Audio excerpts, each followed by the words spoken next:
अस्सलाम वालेकुम। प्रोग्राम सवाल के साथ मैं हूँ मारिया मेमन। आज की टॉप स्टोरी से सुप्रीम कोर्ट का बड़ा फैसला जो रिव्यू जजमेंट के हवाले से आज सामने आया है। पार्लियामेंट ने ये बिल पास किया और आज उसको कलअदम करार दे दिया सुप्रीम कोर्ट ने। प्रोग्राम के पहले से हम इस पर बात करेंगे। उसके बाद निगरान वजीर आजम की तलाश जारी है। सदर साहब ने खत लिख दिया है वजीर आजम को। वजीर आजम साहब कहते हैं इतनी जल्दी क्या है, हम नाम पे इत्तेफाक कर लेंगे। देखते हैं कि ये पॉलिटिकल क्राइसिस क्या मजीद ज्यादा गहरा होता है या इसका जल्द हल निकाल लेती हैं सियासी जमातें। उसके बाद हुक्मरानों की आशियां जी, गरीबों के लिए ख्वारियां ही हैं, मिडिल क्लास के लिए ख्वारी ही है। वो कैसे, प्रोग्राम के आखिरी से में आपको दिखाएंगे कि लाहौर के अंदर अस्पतालों के अंदर एनर्जी क्राइसिस आज भी बरकरार है, लेकिन अशराफिया की प्रायोरिटीज बिल्कुल कुछ और मुख्तलिफ है। सुप्रीम कोर्ट के फैसले के हवाले से बात करते हैं। Supreme court review of judgement order case का आज जो तफसीली फैसला सामने आया है उसमें कहा क्या गया है। कोर्ट कहती है कि ये आइन से मुतसादम है। पार्लियामेंट सुप्रीम कोर्ट के दायरा इख्तियार से मुतालिक कानून साजी नहीं कर सकती। पार्लियामान को इल्म है कि अपील और नजरसानी दो अलग अलग चीजें हैं। नजरसानी के दायरे कार पर सुप्रीम कोर्ट के फैसलों में कोई इबाम नहीं है। सुप्रीम कोर्ट रिव्यू एक्ट पार्लियामान की कानून साजी के इख्तियार से तजावुज है। तयशुदा असूल है कि सादा कानून आइन में तब्दीली या इजाफा नहीं कर सकता। रिव्यू एंड जजमेंट एक्ट को इस तरह बनाया गया जैसे आइन में तरमीम मकसूद हो। सुप्रीम कोर्ट रूल्स में तब्दीली अदलिया की आजादी के मनाफी है। अगर इस कानून के तहत अपील का हक दे दिया गया तो मुकदमेबाजी का एक नया सैलाब उमड़ आएगा। साइलिन सुप्रीम कोर्ट से रुजू करना शुरू कर देंगे। इस बात को सामने रखे बगैर कि जो फैसले दिए गए उन पर अमल दरामद भी हो चुका। रिव्यू ऑफ जजमेंट आईने पाकिस्तान से वाज़ेह तौर पर मुतसादिम है। यह मुमकिन नहीं है कि इस कानून को आइन से हमाहंग करार दे दिया जाए। Supreme court review of judgment and orders act कलअदम करार दिया जाता है। ये था क्या एक्ट, क्योंकि ये हमने देखा कि मई के अंदर पास होता है और उसको फिर सेनेट के अंदर भी पेश किया जाता है, वहां से भी मंजूर होता है। 29 मई को सदर ममलिकत साहब इस पे साइन करते हैं, फिर ये बाकायदा एक्ट जो है ये फंक्शनल हो जाता है। लेकिन आज सुप्रीम कोर्ट ने इसको कलअदम करार दिया। ये था क्या, इसके अहम नुकात क्या थे, जल्दी से आपको एक रिफ्रेशर कोर्स करा देते हैं। सुप्रीम कोर्ट के फैसले के खिलाफ अपील बिल मंजूरी के 60 दिन के अंदर की जा सकती है। जो ओरिजिनल ये एक्ट था उसके ये नुकात थे।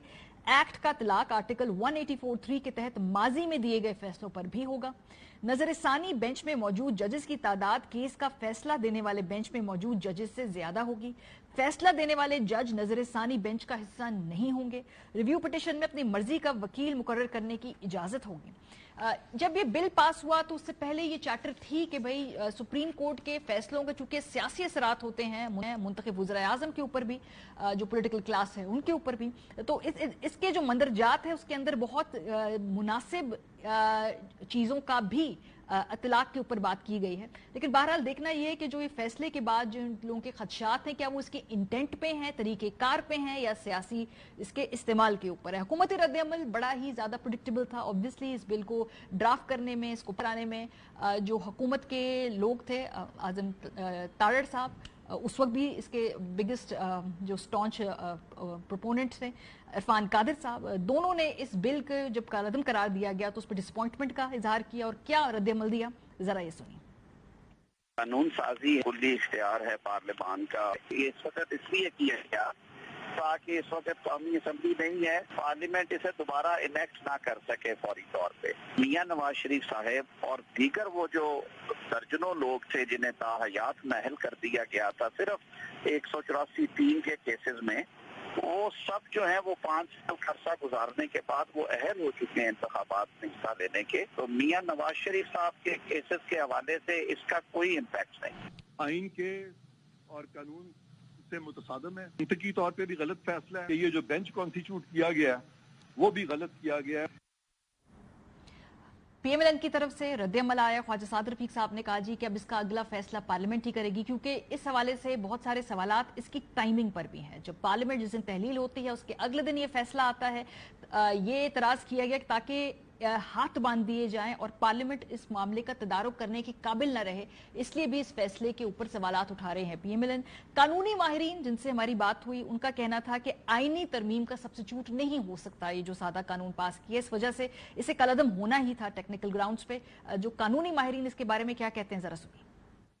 एक अदारा ऐसा होना चाहिए जुडिशरी में जिसकी कि जजमेंट फाइनल हो, वरना तो मामला सारी जिंदगी चलता रहे। किसी कानून से आप आइन को अमेंड नहीं कर सकते। तो ये इन्होंने ये कोशिश की कि कानून बना दें और उसको आइन की प्रोविजन जो है उसको अमेंड कर दें। تو یہ تو میرے خیال میں آئین کے لحاظ سے صحیح نہیں تھا. اس کو کالعدم قرار کیا ہے، وہ صحیح کیا ہے. اگر گورنمنٹ چاہتی ہے چینج کرنا تو ان کو چاہیے کہ اب اگلی گورنمنٹ جو آئے گی اس کو کانسٹیٹیوشنل امینڈمنٹ کر کے اس کو چینج کرے. سپریم کورٹ میں پریویل ہوا کہ یہ بیسیکلی ایک عدلیہ کی جو انڈیپینڈنس ہے اس کے اوپر ایک حملہ ہے اور ان کی جو ایک ڈسائسو پاورز ہیں اس کے حوالے سے یہ انٹرفیئر ہے. امینڈمنٹ اگر لانی تھی تو یہ کانسٹیٹیوشنل امینڈمنٹ کے طور پہ لائی جا سکتی تھی. ایک نارمل ایکٹ آف پارلیمنٹ کے تحت یہ چیز نہیں کی جا سکتی.